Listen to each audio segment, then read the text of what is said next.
All right, hi Avenue of Art artists. I'm kind of double dipping today. I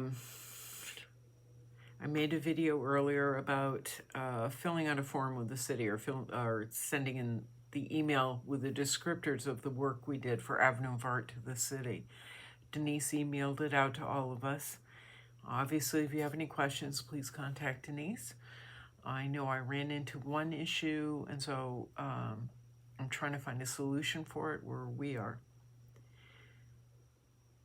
But I wanted to share with you something as we move forward. I know there are people that are slightly wary about taking any action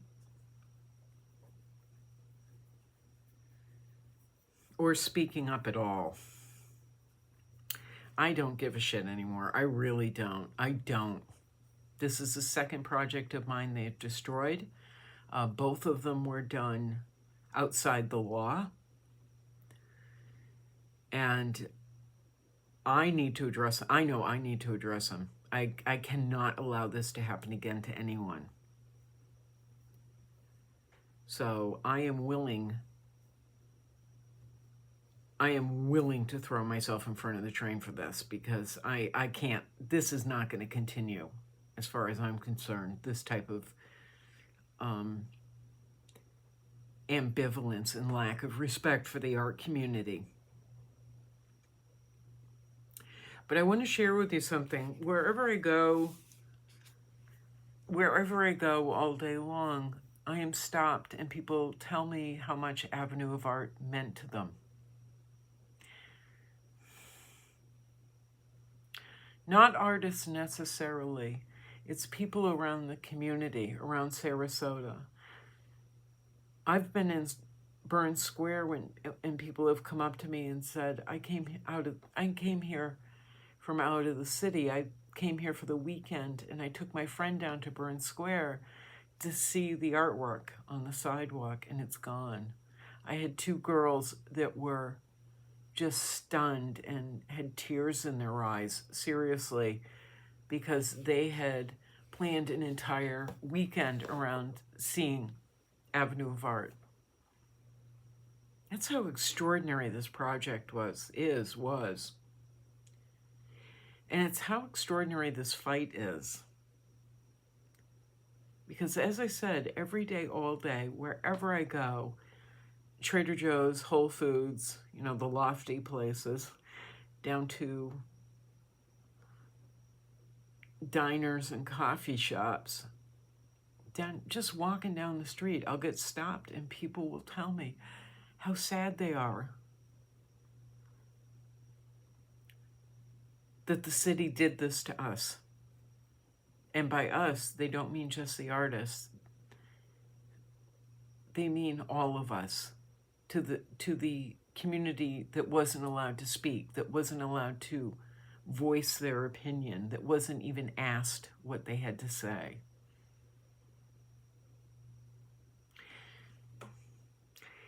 And I'm double dipping tonight because I'm driving home on my scooter and I was thinking about my mechanic, Richard, who I saw a few hours ago.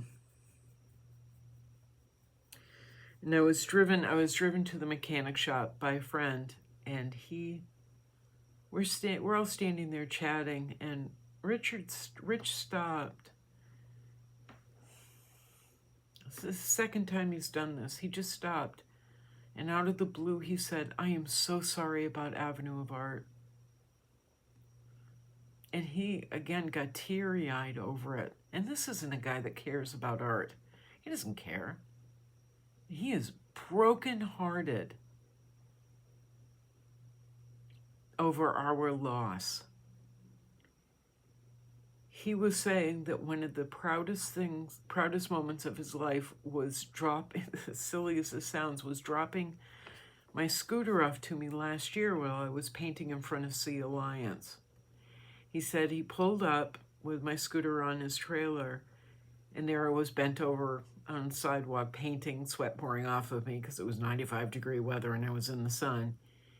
And he was so proud to be able to support not just the work I was doing, but to help support the project as a whole, because he knew some of the different things that I was doing around Burn Square and around Avenue of Art to help serve the Avenue of Art community, and Denise and Bill as best I could.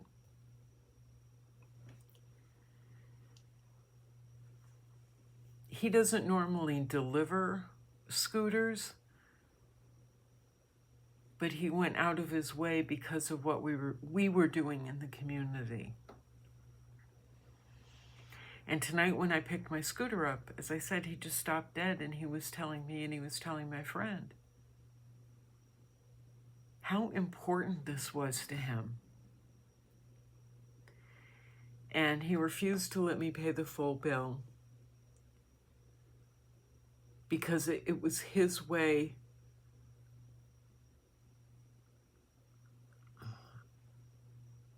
of showing support. It was the only way he could to thank us. Not just me, but to thank all of us for doing the job, for representing Sarasota well, is what I got from some of the conversations that we've had. We've had several now about the destruction. But wherever I go, people stop me and they tell me how much it meant to them. So when I think about this fight that we're taking on, that we're starting to build, and I think about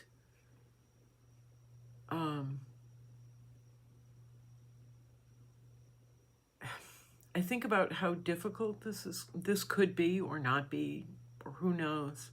But when I think about this Avenue of Art as a pushback, I see it not just as our fight, the Avenue of Art artists fight, and certainly not just mine. It's not me. It's not about the money. That is a horribly disrespectful consideration. It is about, to me, it is about the community as a whole. From the comments I'm getting from people, and it is literally all day, every day, they feel so horribly disrespected.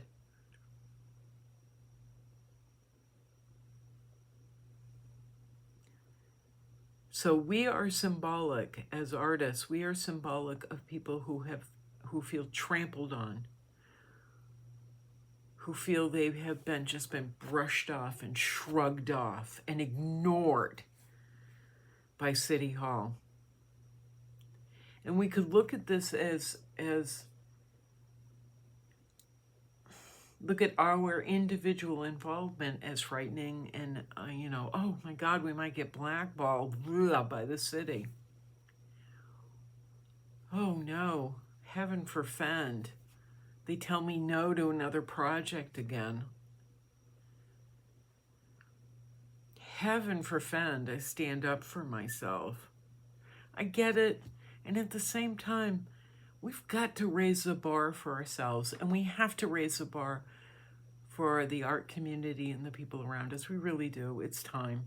The city was built on it's been billing itself, it's been selling itself as an art city and the art capital of Southeast Florida or something stupid, when really we're treated like an option here. They bill us as the eighth wonder of the world here in Sarasota, but heaven forfend anyone acknowledge that we deserve respect. And this is not something I've been quiet about. I've been saying it out loud for a long time in artist talks, on panels, in interviews, wherever I've done interviews. This shit's got to end. This shit has got to end. We have to stop being treated like the little kids that want to sit at the big table, the big people table, but get shoved away. We deserve a seat at the table. not just any seat. We deserve the seat at the table. If this city is going to continue to brand itself as an art city, then it's got to fucking step up, and it's not going to if we don't demand it. And this is our opportunity to say we will not be pushed around anymore. We will not be shoved to the side. We will not be underpaid. We will not be treated with disregard and disrespect. We have to teach the city management, everyone who's in charge, how we want to be treated from now on. And we can't do it if we're sitting quietly on the side with our hands in our laps, pretending one day maybe it'll get better.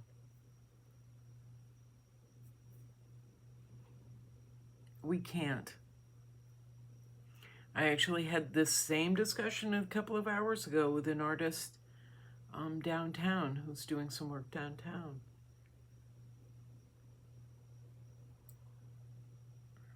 She doesn't go to the city about anything she's going to do anymore because they treat her with so little respect. I talked to somebody again a little while ago, someone else a little while ago who's in the same position. Now is our time to put on our big girl panties, big boy panties, and say, we're done with this. We're done. And you are going to treat us as valuable community members. You know, the organizations I've been trying to teach organizations how artists should be treated, and I've also been working with other artists on them training organizations how they're going to treat artists. That no, we will not be doing things for the great publicity. We won't be doing things for free because, you know, it's really great exposure, that we won't be doing that. I've been working with a lot of people the past few years saying, there's no such thing as great exposure, because they take what they want for free and then they fucking forget about you. We all know that's true. I've been training organizations who come to me once a year with their hands out, gimme, gimme, gimme, give me something for free. And I've done, for decades, I would donate and donate and donate. And then I wouldn't hear from them till the next year when they wanted something for free because it's season. Gimme, gimme, gimme. I'm a nonprofit. Well, what do you think we are? Organization. How are we supposed to pay the bills? When you can't pick us out, you can't pick me out of a crowd of one the entire rest of the year. You can't be bothered with me. So I've been trying to retrain organizations how to see artists, how to approach them. I'm actually working with a couple of organizations now where we're organizing things around Ave of Art. And I'm like, these artists, they can't do this for free. I realize this is a great opportunity. They can't do it for free. It costs money to drive your car to the location. It costs you a day's pay to sit there and do the work.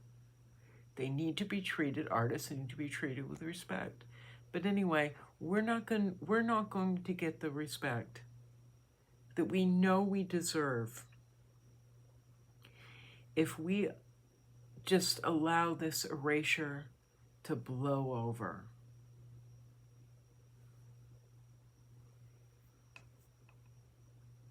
Now is our time to throw down the gauntlet and say enough is enough.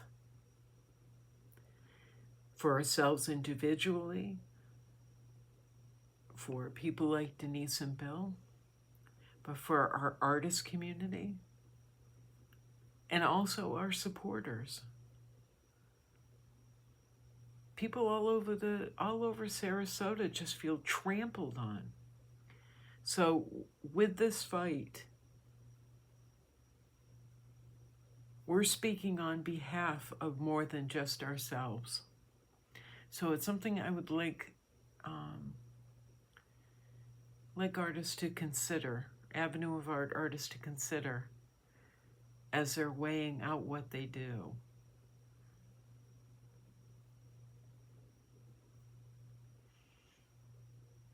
Maybe you're perfectly fine being treated as an option. I'm not. I'll tell you, I've already made this video a couple times. I had great stories, but they're all gone. I'm going to remember, they're gone out of my head. But I'll tell you one that still apparently cracks a lot of people up. I was out on a panel. I was invited to a panel of art and art organization and artists.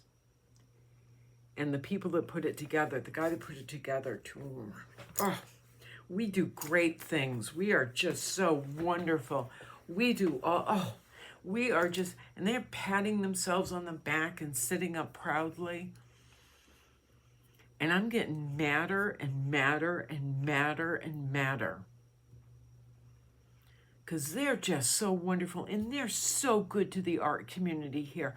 And they do jack shit for us, for the artists. So when it came time for us to speak, one artist raised her hand and did the whole, I acquiesce to your greatness thing. And my hand shot up.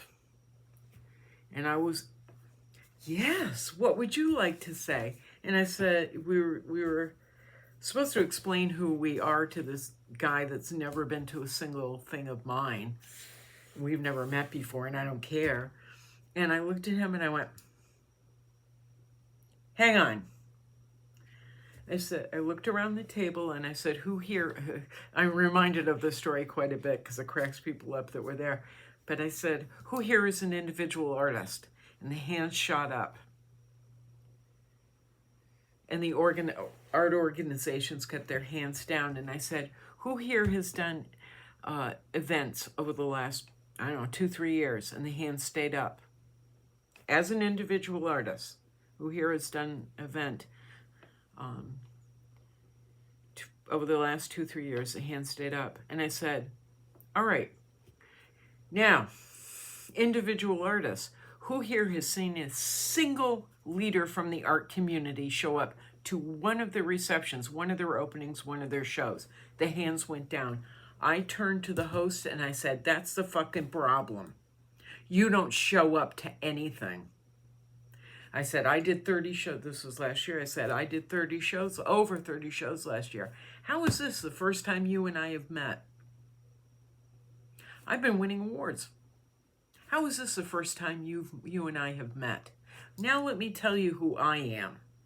And I'm sorry, I don't do that very often, but I did there. And I ran through my CV, which not everybody knows, but I did go through the gauntlet of stuff.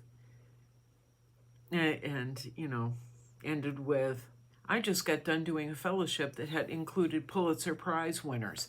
That's who I am. That's who I am. That's who you're not showing up for. And then I leaned over to the woman next to me, who was actually an art philanthropist in town, and I said, I'm really sorry if I've embarrassed you. And she went, this is why I brought you. So I think that's, not to I am tooting my own horn, but that's the level of anger and frustration I have felt for a really long time.